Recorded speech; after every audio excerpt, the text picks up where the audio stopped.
پیارے آقا صلی اللہ تعالیٰ علیہ وسلم کا شب براءت میں صرف زندگی میں ایک بار قبرستان جانا ثابت ہے، تو پھر ہم ہر سال ہی شب برات کو قبرستان کیوں جاتے ہیں؟ اس حوالے سے رہنما ارشاد فرما دیں۔ اول تو یہ سوال کیا جائے گا کہ یہ کہاں سے معلوم ہوا کہ نبی پاک صلی اللہ تعالیٰ علیہ وآلہ وسلم زندگی میں ایک ہی مرتبہ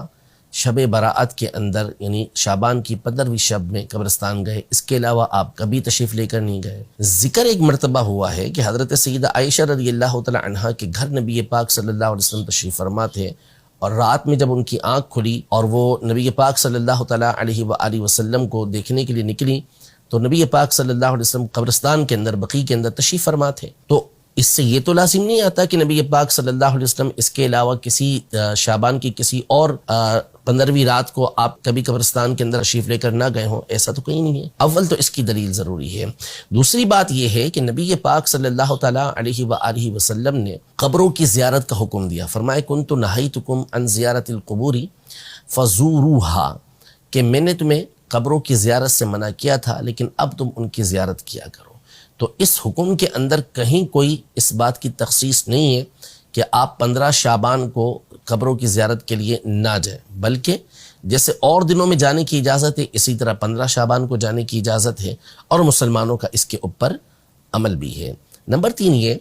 کہ نبی پاک صلی اللہ تعالیٰ علیہ وآلہ وسلم سے اگر اس بات کو ہم کہتے ہیں کہ ٹھیک ہے اگر ایک مرتبہ بھی جانا ثابت ہے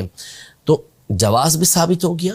دوسرا، نبی پاک صلی اللہ تعالیٰ علیہ وآلہ وسلم نے جانے کی جو وجہ بیان کی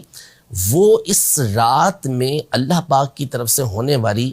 جو انعامات کی بارش ہے، اس کے اندر جو مغفرت ہوتی ہے اسے بیان کیا۔ تو کیا وہ صرف اسی 15ویں شعبان کی رات کو تھی، اور شعبان کی 15ویں راتوں کو بھی اسی طرح بخشش و مغفرت کی بشارتیں موجود ہوتی ہیں؟ جب موجود ہوتی ہیں تو اسی علت کے پیش نظر قبرستان جانے کے اندر کوئی حرج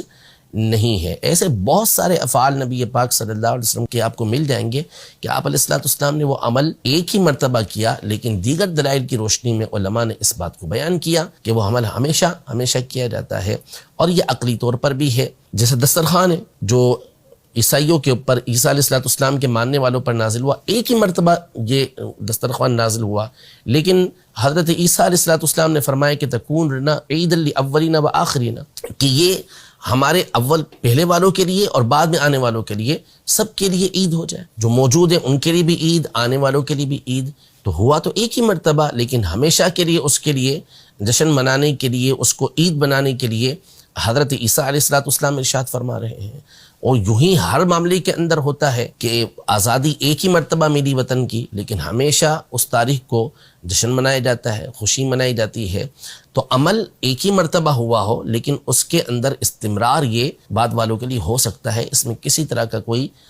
حرج نہیں ہوتا۔